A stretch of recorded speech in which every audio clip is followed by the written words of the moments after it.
sur Autour du bien-être. Je suis Emmeline et cela fait plus de 15 ans que j'évolue dans le monde du bien-être et du spa. Autour du bien-être est une invitation à explorer cet univers à travers des rencontres, mes expériences et des rituels venus d'ailleurs. Bonne écoute! Bonjour et bienvenue dans ce nouvel épisode Travailler au Japon, l'aventure de Johanna. J'ai le plaisir aujourd'hui d'accueillir Johanna. Bonjour Johanna. Bonjour Emeline. Johanna, je t'ai rencontrée en 2021 au spa de l'hôtel Les Roches Blanches à Cassis. Et ce que j'aime le plus dans cette histoire, c'est que ça commence avec un message LinkedIn où tu avais à l'époque peu d'expérience et tu avais osé m'écrire. Et c'est comme ça qu'après, tu as travaillé à l'hôtel Les Roches Blanches. Depuis, ton chemin t'a mené à travers des saisons, des bateaux de croisière et surtout, et c'est ce dont on va parler aujourd'hui, ton expérience au Japon où tu as vécu, et tu y es toujours d'ailleurs, 9 mois et demi et tu as travaillé environ 6 mois. Johanna, est-ce que tu peux te présenter en quelques mots? Bien sûr, alors je suis Johanna Huchon, j'ai 26 ans maintenant et donc mon principal objectif c'est de voyager tout en massant et en rencontrant le plus de personnes possible. C'est trop bien. C'est une super, enfin c'est super en tout cas dans notre métier qu'on puisse avoir l'opportunité aussi de pouvoir faire ça, en tant que du coup tu es spa praticienne actuellement? Exactement, c'est l'avantage d'être spa praticienne et d'être française parce que on a beaucoup de pays qui recherchent des Françaises, et nous en tant que Français qui m'ont quand même beaucoup voyagé. Les postes que j'ai pu occuper m'ont permis de voyager, mais aussi d'avoir l'avantage d'être logée par beaucoup d'entreprises de différentes manières, et ce qui m'a permis de réaliser mes objectifs. Donc là, actuellement, tu es toujours au Japon et tu as donc terminé ton contrat. Exactement, j'ai fini le 31 janvier et j'avais commencé autour de mi-juin. Ok, ça marche. Donc, ça faisait un petit moment que tu m'avais parlé déjà du Japon quand on était aux Roches Blanches. Tu m'avais dit Exactement, que oui. ben, t'adorais le Japon. Voilà, d'où déjà ça te vient, ce lien avec le Japon? Alors, le lien vient de mon père qui était fan de manga, mais aussi il faisait de l'aïkido et j'ai été allée le voir. Et déjà, en début de cérémonie, on voit ce respect, cette salutation. Tout au long de l'entraînement, jusqu'à la fin, on voit cette essence du Japon qui m'a beaucoup marquée, malgré la violence de l'aïkido qui est un sport d'art martial.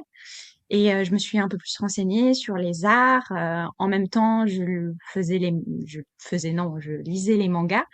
Et, euh, et ce qui m'a passionnée par ce côté d'émerveillement, de libération par beaucoup de choses qui se passent dans les mangas. Et en fait, tout se relie en fait à chaque fois. La culture japonaise, les différents arts japonais qu'on retrouve dans les mangas. Toi, du coup, tu t'y préparais depuis longtemps. Est-ce que tu savais que tu allais aller au Japon ou pas depuis cette passion, on va dire, qui est née pour le Japon? J'étais passionnée du Japon et des arts et en fait, j'ai appris qu'il y avait un type spécifique de massage et en fait, je savais qu'il y avait cet accueil japonais très respectueux et en fait, comment expliquer que je l'ai su tout de suite. J'étais au collège et je savais que je voulais être masseuse pour apporter du bien-être parce que j'aimais bien faire des petites papouilles à ma mère, avoir son sourire qui était «Oh, tu m'as remis de la confiance en moi».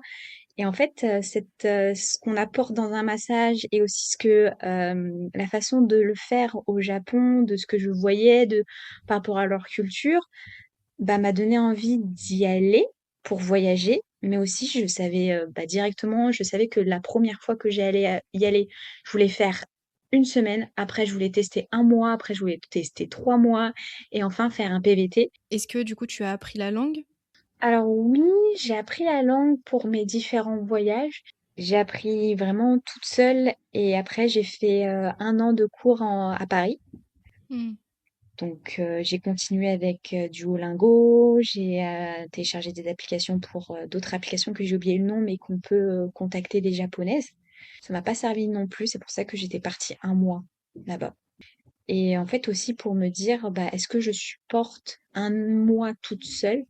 est-ce que je serais capable de, malgré mon expérience à l'international, en voyageant, dans le sens, est-ce que je serais capable de faire un an là-bas, dans un pays si éloigné? D'accord, très bien.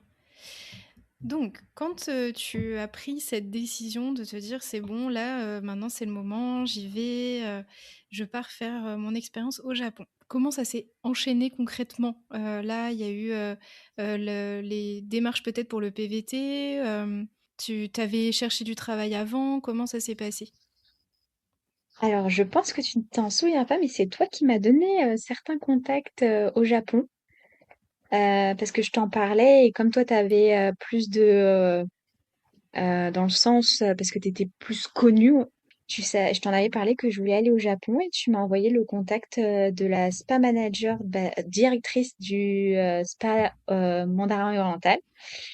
Et en fait, après, je Tu veux me dire suis sérieusement? mise, sérieusement, Oui, je m'en ça souviens que rappelle je pas. t'avais envoyé, mais je sais pas, j'ai pas oui, oui, oui, tout à fait. Et en fait, avec ça, ça m'a...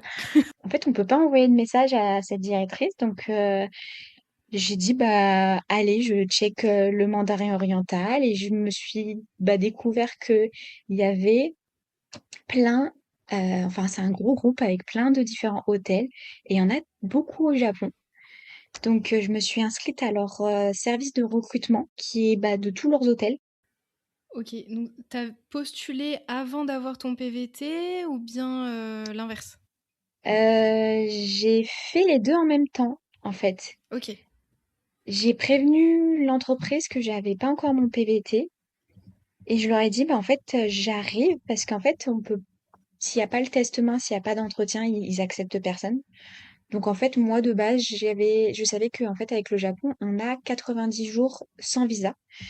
Donc j'avais pris le billet d'avion, j'ai fait mes démarches pour le PVT. Je suis allée 2 jours à l'ambassade et le premier jour, c'était en début avril. Et le 25, bah, j'ai reçu mon visa. Et j'avais un billet d'avion pour le 28 avril, donc tout le même mois. ah oui. J'ai travaillé sur mon dossier PVT pendant un an complet, réellement, parce que en fait, il n'y a pas forcément d'informations sûres sur comment faire la demande du PVT. Justement par rapport au PVT pour que ça soit plus clair, parce que le Japon, je pense que c'est un pays qui est pas non plus bah, déjà, il y a pas beaucoup de personnes qui vont travailler là-bas. Je connais pas d'autres, spa praticiennes qui vont travailler là-bas ou personne, je sais pas en tout cas.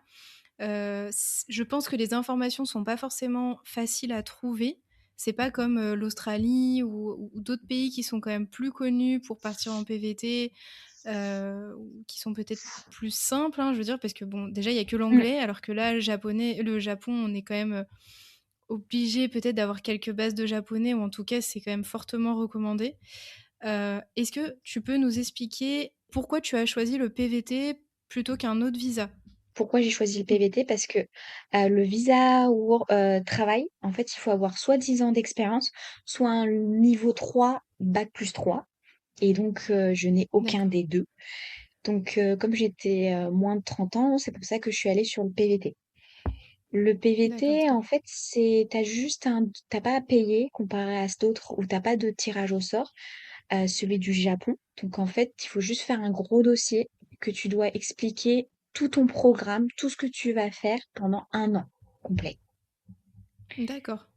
Et il faut donner des chiffres, tout ton budget, logement, nourriture, activité, qu'est-ce que tu vas visiter, quelle ville, est-ce que tu veux travailler, quel type de travail tu recherches, par quels moyens. Comment tu as fait concrètement pour trouver la bonne réponse et savoir, comment t'organiser par rapport à toute, cette paperasse administrative? Alors le problème au Japon, c'est qu'il n'y a pas vraiment de réponse claire. Moi, j'ai appris on va dire à mes dépens, parce que j'ai fait pendant un mois beaucoup, beaucoup de rendez-vous à la mairie. Prendre le ticket, attendre la personne au guichet et remplir les informations. C'est très protocolaire au Japon. Et là, est-ce qu'à la mairie, ils te parlaient japonais ou ils parlaient anglais? Ils parlaient que en japonais. J'ai dû attendre certains jours afin que bah, la personne qui parle en anglais à la mairie puisse se libérer. OK.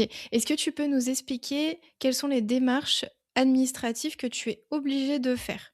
Alors la première, c'est vraiment inscrire une adresse à sa carte de résident. Il faut avoir un OK. compte en banque japonais, mais pour ouvrir un compte en banque, il faut inscrire une adresse sur la carte de résident qu'on prend en photo quand on va à la banque. Également, il faut un numéro japonais. D'accord. Ça, c'est les premières choses à faire. C'est les seules choses à faire aussi. OK, donc banque, numéro de téléphone et trouver un logement. Exactement. Et c'était assez simple, du coup, pour trouver le logement? Vraiment, si on a le temps de venir visiter, on trouve quand même facilement. D'accord. Et là, tu payes, tu m'avais dit, en off, tu m'avais dit 400 €, c'est ça? Par mois? C'est à peu près ça parce que c'est très variable.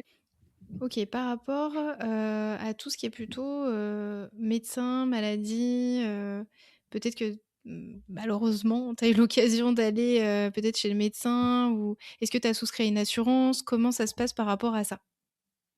Alors moi, j'avais souscrit à une assurance en France. Je l'ai pas utilisée finalement parce qu'en fait, quand on s'inscrit à la mairie pour le logement, en fait, on fait aussi le passage avec l'assurance santé qui est obligatoire.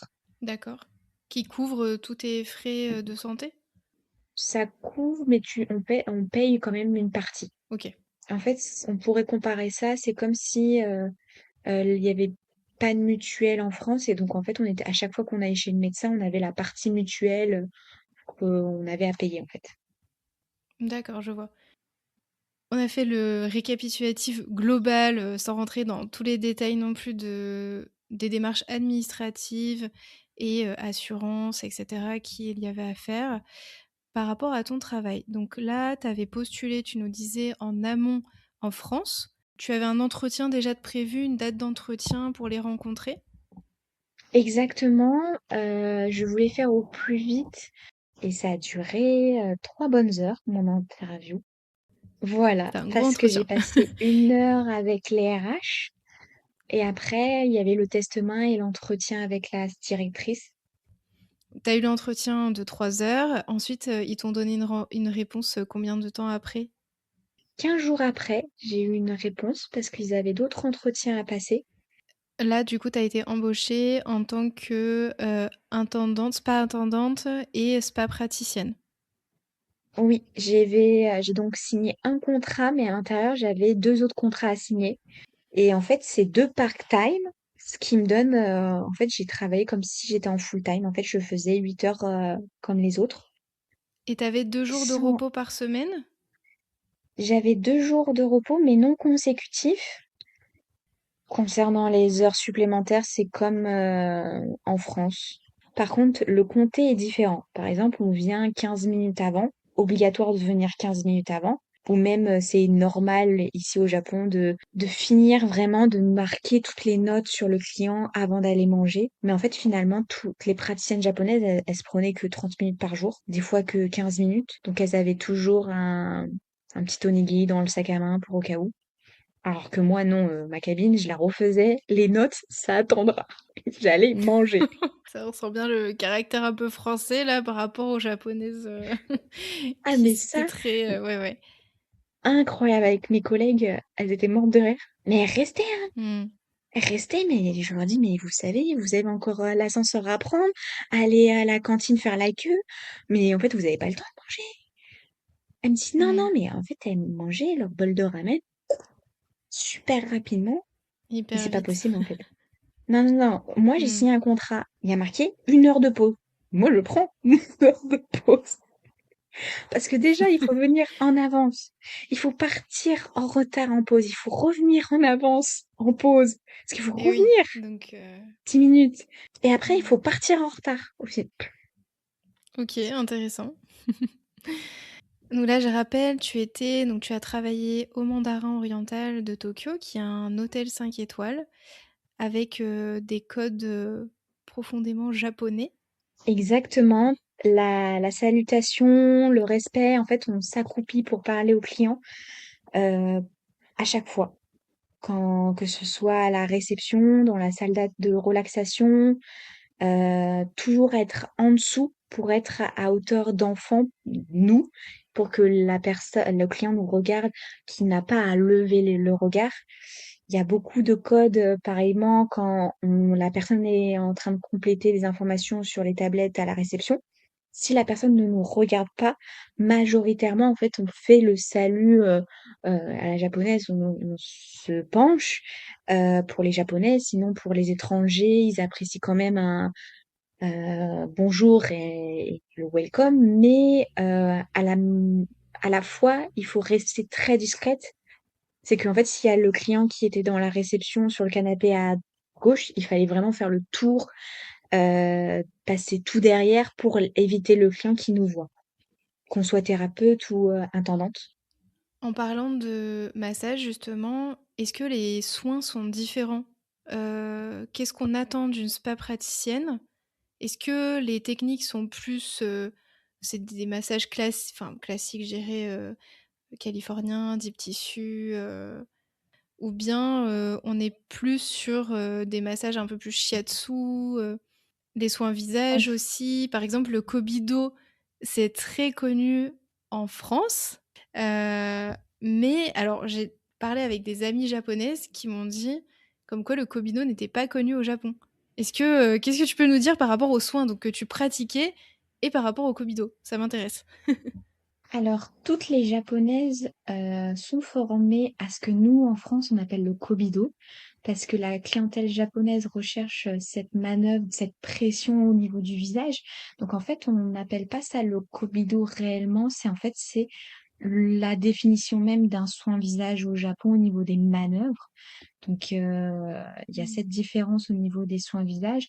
Par contre, au niveau des soins corps, il n'y a pas d'enveloppement. On en avait qu'un seul. Les gommages sont pas demandés, encore moins qu'en France. Mais par contre, la durée de soins demandée par les clients, c'est 2 heures, 2h30. Le plus demandé était 1h30. Tout était à la fois différent parce que les manœuvres aussi, ça avait le suédois deep tissue, on l'appelle le intelligent movement.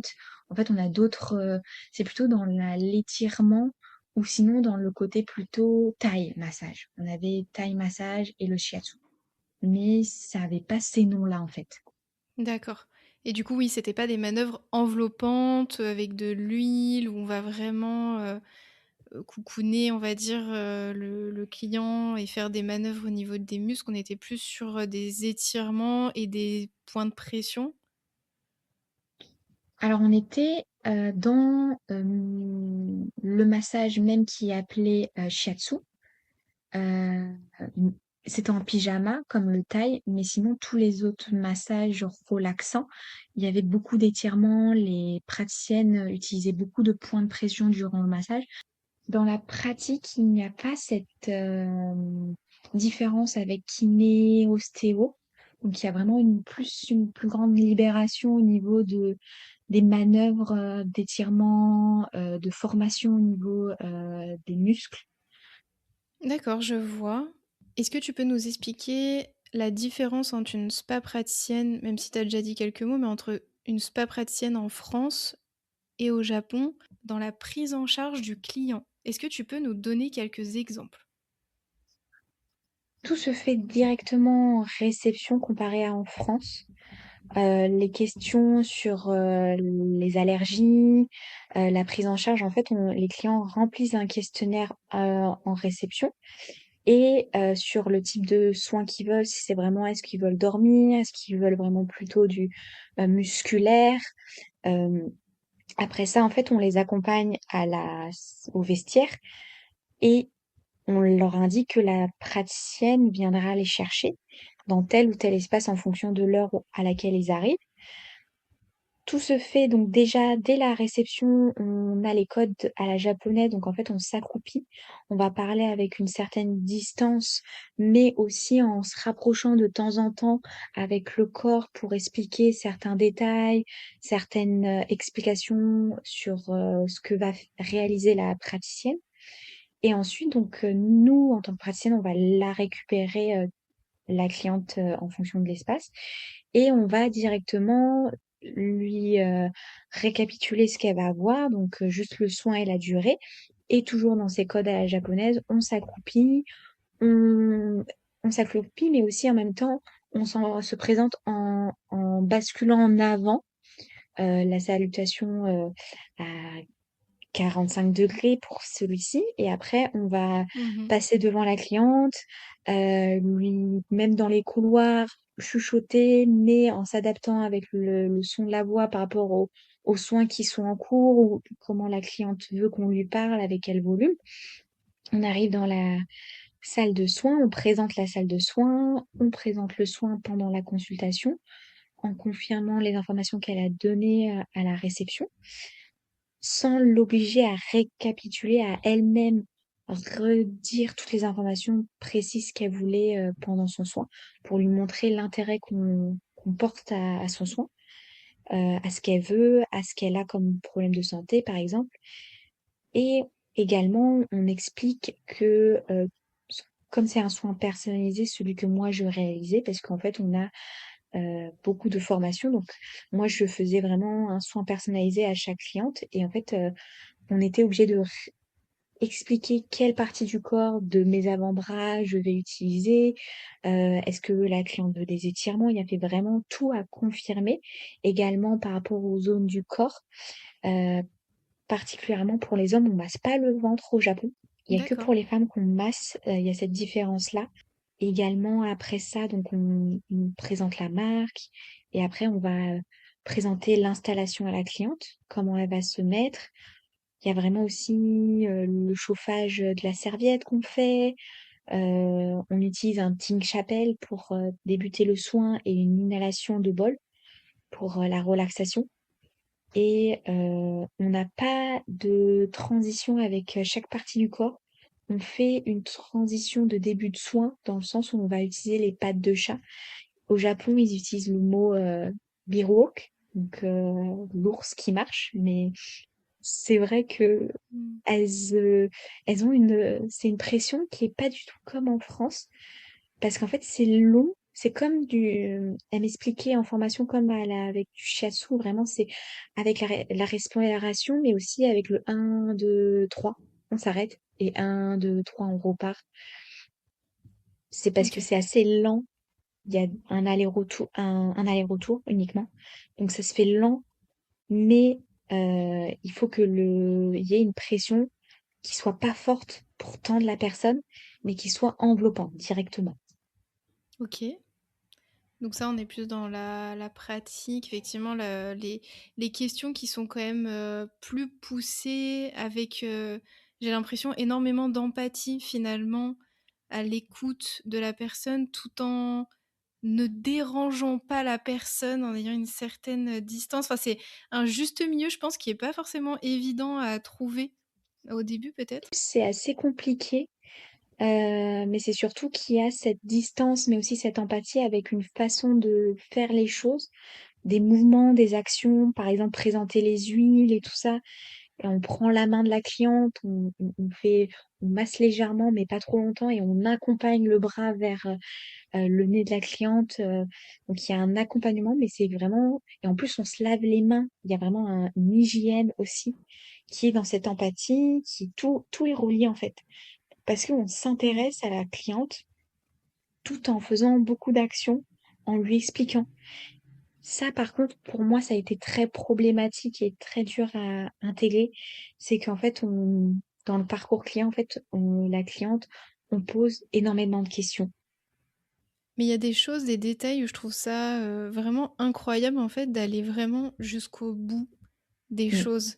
Bah, en fait, même pendant la durée de la consultation ou quand on accueillait le client, il fallait exactement que tout soit pareil. Si c'est pas pareil, en fait, tu as négligé ton accueil client, tu as négligé ton service client. Également, en fait, on avait cette vision de nous, d'étrangers, et même les clients étrangers me le faisaient remarquer: «Non mais allez plus vite, moi votre truc de Ting Chapel, inhalation bol, je m'en fiche, me l'expliquez pas». commencer. Ou même on est obligé de d'expliquer à l'oral: «Je vais me laver les mains quand on va faire tester l'huile, mais aussi quand on va commencer le soin. Le soin va commencer, je me relave les mains». En fait, j'ai envie d'utiliser le mot: «Je vais me relaver les mains» parce qu'elle m'a vue il y a 2 minutes me laver les mains, mais en fait, je suis obligée de le redire. Également, on disait, la température du matelas, la température de la chambre, la luminosité, le choix de la musique. Est-ce on avait l'interdiction de dire: «Tout vous convient». Pareil quand on retourne, il fallait tout rechecker et Mmh. pour moi, c'était déranger le client et même également durant le soin visage, je vais appliquer les serviettes chaudes, je vais, me laver les mains, on va commencer le cuir chevelu, on va commencer le soin visage. Tout était expliqué. Tout dans le détail et l'accompagnement où on prend vraiment la personne par la main et on lui explique tout ce que bah, elle a plus à réfléchir, quoi. Enfin, Exactement, mais c'est le but, ouais. C'est le but. Il ne ouais. faut et on nous le fait comprendre en formation, c'est que le client, s'il pose une question alors que c'était dans ta consultation, c'est que tu as raté ton soin. Mais si, elle fait remarquer à la réception le moindre détail: «Oh, j'ai pas entendu qu'elle était allée se laver les mains», par exemple, et bah, là, Mmh. le soin a été mal fait. Par exemple, elle disait: «Oh, j'ai les cheveux propres», c'est ce que j'ai eu comme cliente: «Ah, j'ai les cheveux propres, j'ai été surprise, elle m'a massé les cheveux» et en fait, la réception la rassurait comme quoi, ah bah, la thérapeute, s'est lavé les mains, mais en fait, après on me le refaisait reprocher. On me disait: «Mais, tu n'as pas dit que tu t'es lavé les mains». Très procédurier et très, voilà, faut que toutes les thérapeutes fassent exactement la même chose. Exactement. C'est beaucoup ça au Japon. Et c'était plutôt des clients japonais ou étrangers? Alors moi, j'avais, que les clients étrangers. Mais pendant tout mon séjour des 6 mois, il y a vraiment eu je dirais 70 quand même, étrangers. Il y Et a pourquoi que t'avais pas les clients japonais? les clients japonais ne parlent pas un mot d'anglais. Il y a un langage japonais en fait, mon langage que moi j'ai appris en cours ou que j'ai appris toute seule n'est pas du tout accepté, dans un spa. D'accord. Là, tu nous as dit ce que, du coup, ils t'ont appris finalement, tous Mmh. les codes, la discipline qu'il fallait avoir aussi au niveau de la prise en charge du client. Est-ce que toi, tu leur as apporté des choses à l'inverse? Oui, elles m'ont appris que je leur avais beaucoup apporté au niveau j'étais un peu la mascotte. On dit souvent que les Japonais sont pas tactiles avec les étrangers. Alors avec moi, elles étaient très tactiles. Elles étaient Ah ouais. très, à la recherche d'informations, d'apprendre le français. En fait, elles ont adoré que je leur apporte mon sourire et ma bienveillance, qui et aussi l'aide parce que je l'ai remarqué quand moi j'étais thérapeute, elles m'ont pas du tout aidée, en fait. Quand il fallait refaire les cabines, en fait, elles sont tellement dans cette procédure que même il faut aller en retard aller manger, donc elles étaient, à faire leurs questions, remplir les informations du client, et à faire plein de choses à la fois et donc que je sois là, je leur ai apporté vraiment ce lâcher prise et aussi cette envie d'avoir plus de temps d'aller manger aussi. Elles m'ont dit: «Oh, j'ai plus de poids parce que j'allais plus souvent à la cantine, parce que tu m'as refait ma cabine et tout ça», donc elles étaient Mmh. émerveillées parce que j'étais là alors qu'elles m'ont dit, «On a eu d'autres étrangers qui sont venus travailler et que j'avais pas le même service à la personne, que ce soit pour la clientèle et pour mes collègues». Oui, cet esprit d'entraide finalement que tu Mmh, leur as, apporté aussi, mmh. Elles ont cet esprit d'entraide mais dans la formation. Dans le sens où il y a beaucoup, beaucoup de temps Mmh. de formation parce qu'en fait, dès qu'elles ont 5 minutes, elles se forment entre elles. OK. C'est intéressant d'avoir, ouais, cette vision-là. Mmh, et même Elles ont quand elles sont déjà tout pas leur process. oui, elles ont fait Mmh. leur journée. Elles prennent des photos la veille pour savoir comment s'organiser pour le lendemain. Ah ouais. Se dire: «Ah bah regarde, à tel moment, tu pas de soin, j'ai pas de soin, on a 5 minutes», mais vraiment en 5 minutes des fois. On va parler de soins, on va parler de produits, de la marque, de comment vendre, comment s'améliorer. Quand on parle de bien-être au Japon, il s'agit pas forcément de spa de luxe. Heu, je pense au onsen, que Mmh. du coup où je suis allée plusieurs fois. Est-ce que tu en avais un dans ton spa? Alors non, en fait, il y avait ce côté de d'être, sans maillot de bain, mais en fait, on avait des jacuzzis parce que c'était avec des jets, donc c'était pas un onsen, c'est sans jet. Donc on a même pour la clientèle japonaise, les entre elles, elles expliquaient l'espace par des jacuzzis et on avait hammam, sauna, fontaine à glace et les douches, de pluie. Et séparé homme-femme du coup? Et c'est séparé, oui, homme-femme, parce qu'en fait, on invite la cliente à mettre le téléphone dans son casier parce que tous les japonaises ne portent pas de maillot de bain. D'accord, très bien. Parce que oui, je tiens à préciser, les onsen, du coup, c'est des bains chauds japonais qui viennent de sources thermales. C'est de l'eau chaude naturellement de par l'activité volcanique du Japon, qui aussi ont plein de minéraux et de bonnes choses aussi pour la peau. Et ces onsen-là, donc quand on y va, effectivement, c'est séparé homme-femme. Maintenant que tu as décrit un peu ton travail, est-ce que tu peux nous dire les inconvénients du travail au Japon et on finira par les avantages? Alors, les inconvénients de travailler au Japon, bah, c'est qu'il y a la différence de salaire qui est vraiment euh, très différente parce que j'étais autour des 700 euros à la place de 2100 en France. Et ce côté de normaliser, de faire des heures sup, de rogner dans sa vie privée pour travailler. On avait des SMS tous les jours du boulot. On était obligé de, par exemple, quand il y avait des formations à faire après le travail, il fallait remercier, indiquer qu'on va le faire. On était obligé, même sur nos jours de repos, et aussi, on me changeait énormément mes jours de repos, mes horaires de travail, les 2 seuls inconvénients que j'ai. Ok. Mais par contre, j'ai tellement d'avantages propres à moi-même, mais aussi propres aux connaissances que j'ai pu avoir, surtout aux rencontres que j'ai pu avoir.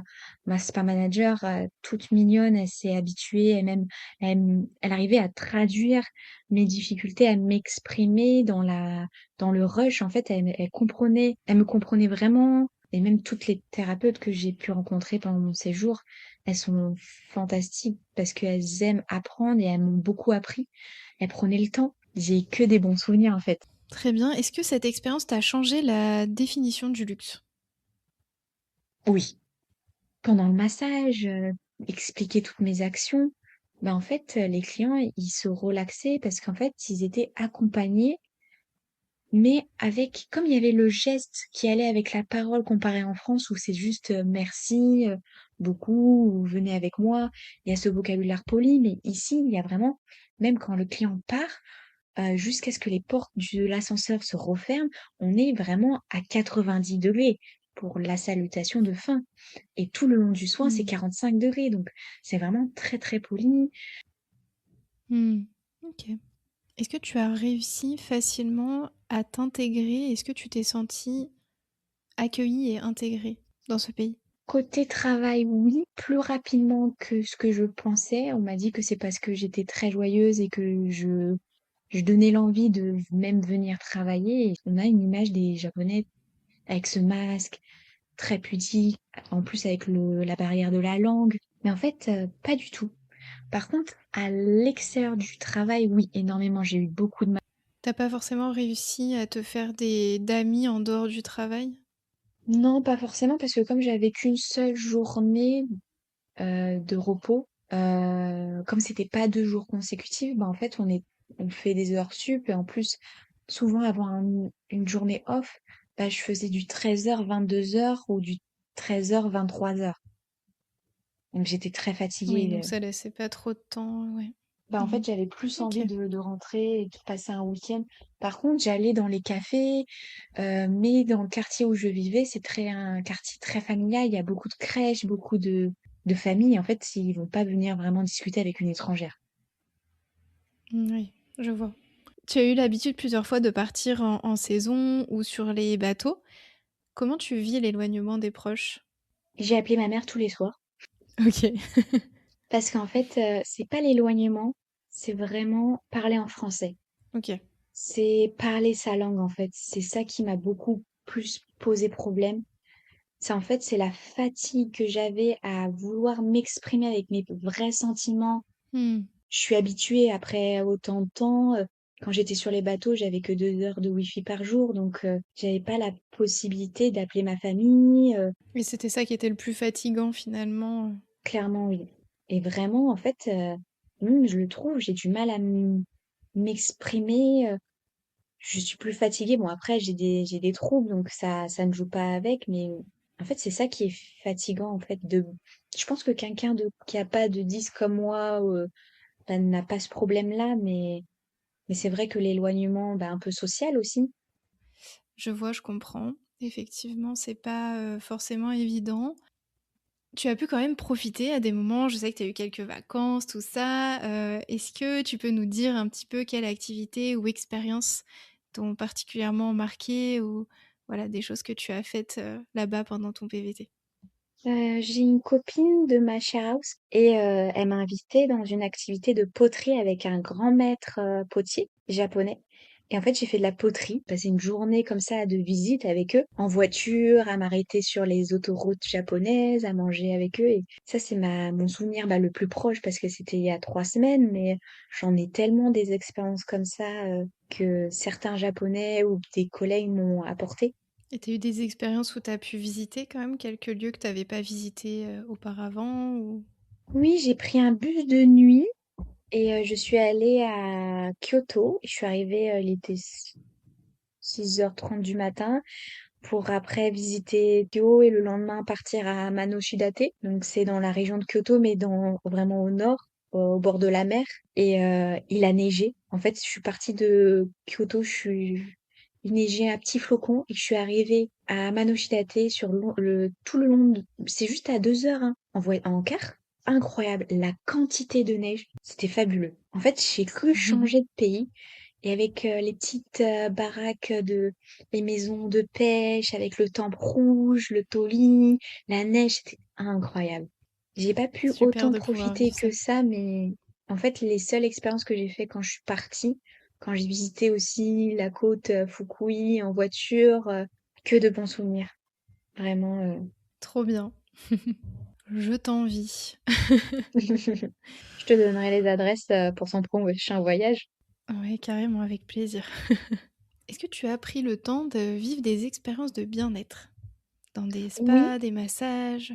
j'ai fait quand j'étais ben, en vacances vraiment longues et que je réservais des hôtels et que j'avais le budget, j'ai pris dans des hôtels avec massage à l'huile et aussi également, mais par contre, à la sortie du métro, quand je finissais le boulot, ça je l'ai fait régulièrement, c'était des massages habillés et en fait avec des points de pression, mais pas qu'avec le pouce, c'était vraiment avec l'ensemble de l'avant-bras et tout ça.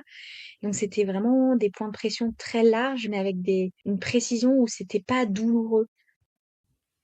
T'as pu faire quelques onsen aussi? Non, pas trop parce que OK. à Tokyo, je me suis pas trop renseignée parce que autour de chez moi, il y en avait pas.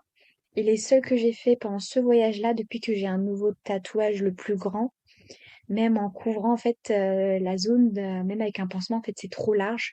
Et les japonaises m'ont refusé parce que même si c'était des papiers cover, ils appréciaient pas que je me baigne avec un tatouage, donc Oui, c'est ça, parce que enfin, voilà, pour les personnes qui connaissent pas trop, qui ont jamais été, vu que, du coup, dans les onsen ou les sento, on est nu, heu et que, bon, il y a toute une histoire aussi autour des tatouages et cetera. On va pas rentrer dans tous les détails, mais du coup, il y a certains et la plupart, hein, je dirais, qui refusent, totalement l'entrée des personnes qui ont des tatouages.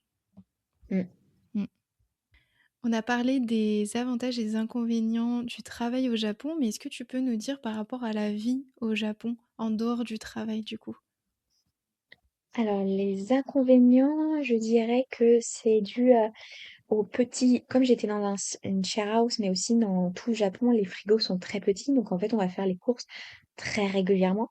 Mais en comparaison, l'avantage, c'est qu'il y a tellement de restaurants qu'on peut facilement se nourrir et très peu cher, que ce soit, izakaya ou même, des fast-food.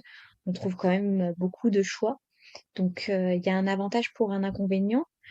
Et en autre inconvénient, c'est qu'il faut être préparé aux températures de l'été. Mais même aussi l'hiver, il fait moins froid, mais par contre le vent est froid. Si je devais comparer, c'est quand j'ai visité le Groenland, alors l'Islande, le vent c'est le même que là-bas. Très très froid parce qu'il est assez humide comparé en France. Mais Mmh. sinon, au soleil, il fait super bon, même l'hiver.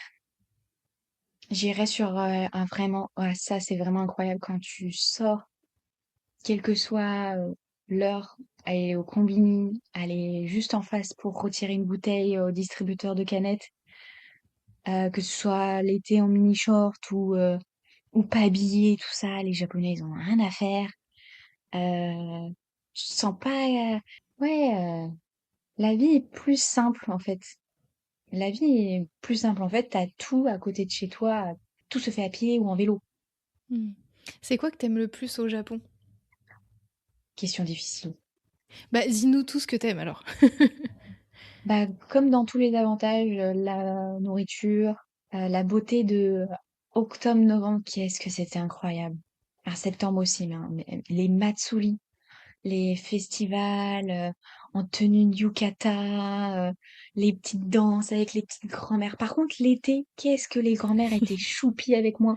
Quand on dansait ensemble, elles m'accompagnaient à faire les petits mouvements, les activités manuelles.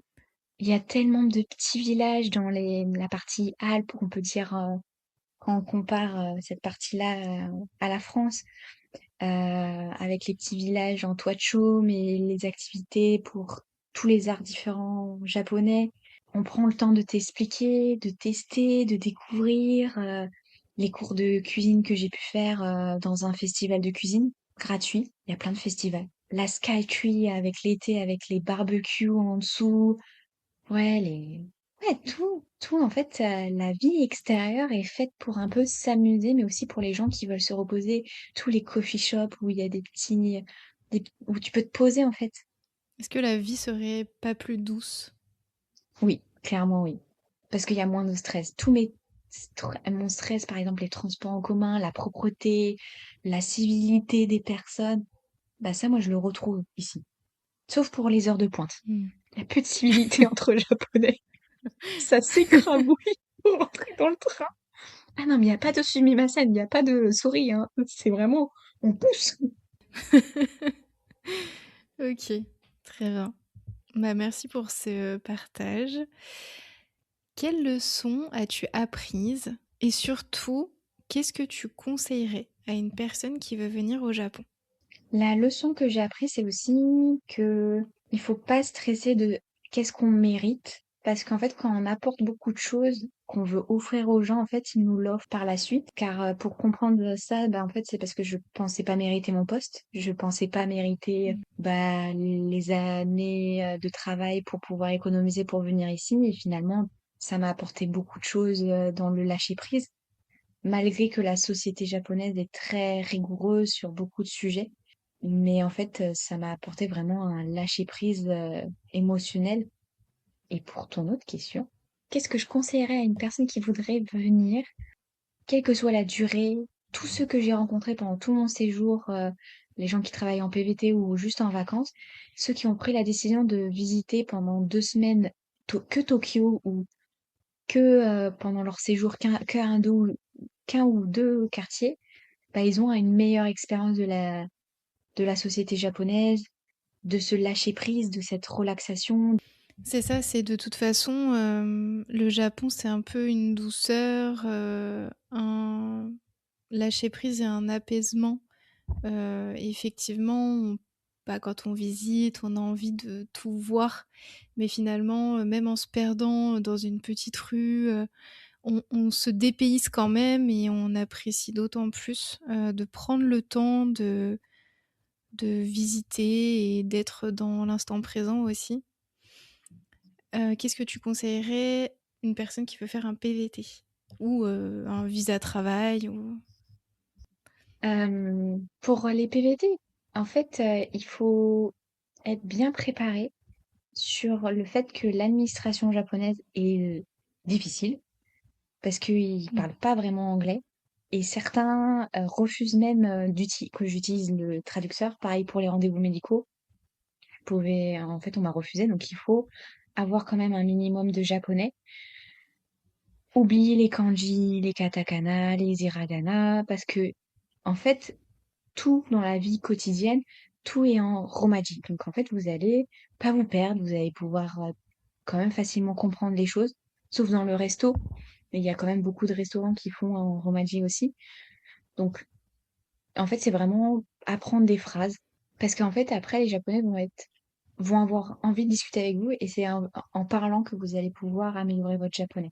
Mmh. En comprenant, en OK. entendant, en partageant. Et en fait, pour partager, il faut amener la discussion avec les Japonais parce qu'ils sont trop timides ou trop stressés, surtout pour parler avec des étrangers. Ouais, tout à fait, c'est ça. En quoi cette année t'a transformée? Elle m'a changé, mais aussi j'ai eu une angoisse de rentrer en France. Finalement, j'ai sur le moment que du positif, j'ai que des bonnes anecdotes, j'ai vécu vraiment, j'ai pas d'autres mots. Mais par contre, rentrer en France, je sais pas comment ça va se passer en fait.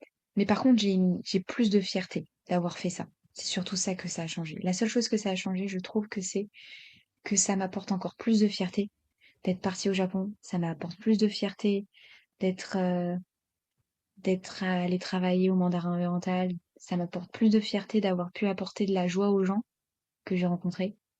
Mais j'ai pas,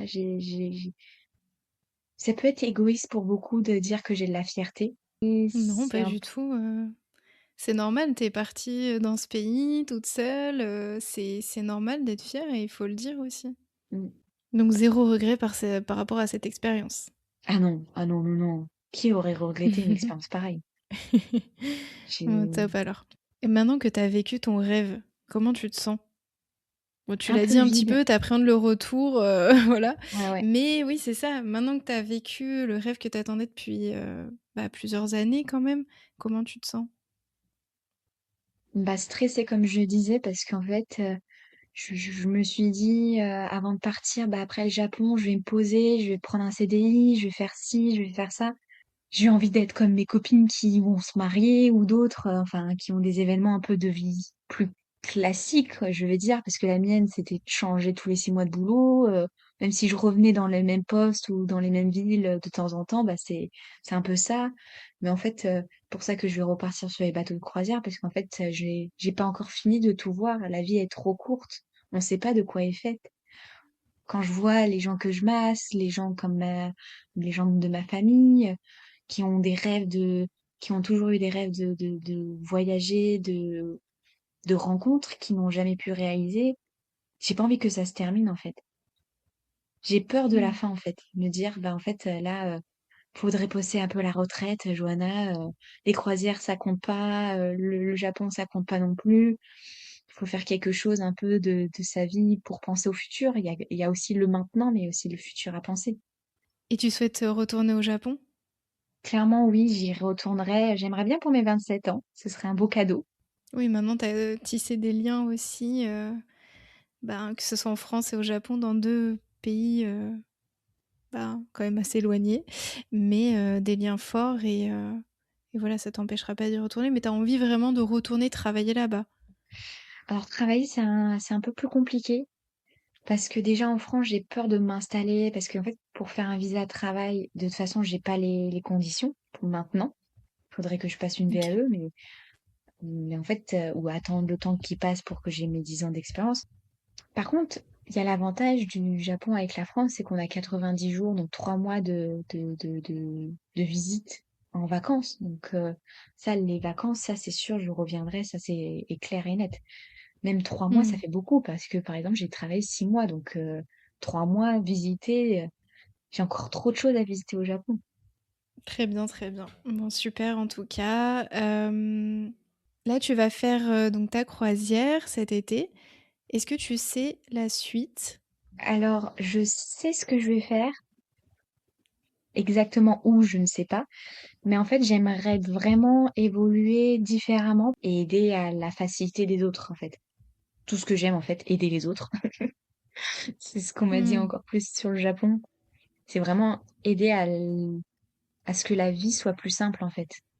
ce que font les réceptionnistes pour les praticiennes, ce que font les assistantes pour les managers, ce que font les formatrices pour les ouvertures de saison, pour améliorer la compréhension des soins. En fait, tous ces postes à encore plus aider, c'est ça ce que je recherche. D'accord, très bien. Donc, plutôt, un poste polyvalent à la réception ou bien, en tant qu'assistante spa manager ou formatrice, pour pouvoir Exactement. transmettre, tout le savoir que tu as acquis et que, ben, tu es complètement légitime, par rapport à ça, entre des expériences dans des hôtels, tes saisons, les bateaux. Hem Et puis ton expérience à Tokyo aussi qui, je pense, fait évoluer, beaucoup plus vite avec plein de choses que tu as appris et que tu, as un grand savoir à transmettre, pour celles qui auront la chance, de, bah, de t'avoir comme, comme formatrice. Tu as regroupé tous les mots que je voulais. En fait, c'est vraiment exactement ce que j'aimerais apporter et que, en fait, c'est pour ça que j'ai les bras ouverts à la découverte d'autres postes. Parce qu'en fait, je pense que pour moi, c'est pas fini. Parce que j'aime apporter l'aide qu'on apporte pendant un massage, dans le sens, la confiance en soi. Mais en fait, j'aimerais passer à un autre grade pour aider bah, les gens qui font ça, qui font le métier que j'aime. Et comme tu dis, j'ai beaucoup apporté. Merci Johanna. Merci. Qu'est-ce que tu dirais aux personnes qui ont peur de se lancer dans cette expérience au Japon?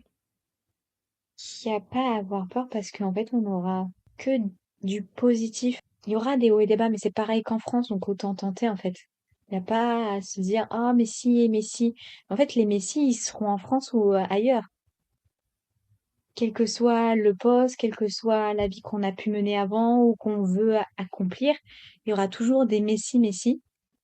En tant que femme, aller au Japon m'a apporté vraiment ce côté de confiance en moi, d'être libre de mes mouvements, dans le sens où j'avais pas ce stress à avoir continuellement, à me dire, mais en fait, si je fais ça, qu'est-ce qui va se passer? Au Japon, il n'y a pas ça, en fait. Il y a, en fait, on se plante, par exemple, pour une share house, qu'on se plante pour un boulot. En fait, on peut se dire ça à un moment, quel que soit le moment, et c'est ce qui m'est arrivé. Et en fait, ça s'est finalement bien passé, même très bien, et même encore mieux à certains moments. Donc, en fait, il n'y a pas, la vie est comme ça, donc pourquoi pas? Pourquoi pas tenter l'aventure? Ouais, pourquoi pas moi? Pourquoi pas toi? Très bien. Merci Johanna pour ton partage et ta sincérité sur cette expérience. C'était un plaisir d'en savoir plus sur le Japon et sa culture. Et je te souhaite le meilleur pour la suite. Bah merci beaucoup Émilie, à toi aussi, je te souhaite tout le meilleur pour tout ce que tu veux faire, tout ce que tu fais. Et c'était un réel plaisir de pouvoir partager mon expérience et de voir que d'autres personnes vont pouvoir la réaliser. Oui, tout à fait. J'espère que ça pourra inspirer d'autres personnes. En tout cas, vous pouvez retrouver Johanna sur LinkedIn à Johanna Huchon. Ça s'écrit Huchon. Et si vous avez des questions, n'hésitez pas à me contacter directement via LinkedIn ou sur mon Instagram Emmeline Serre. Et si cet épisode vous a plu, je vous invite à le partager, laisser une note et un commentaire pour soutenir le podcast. À très vite autour du bien-être.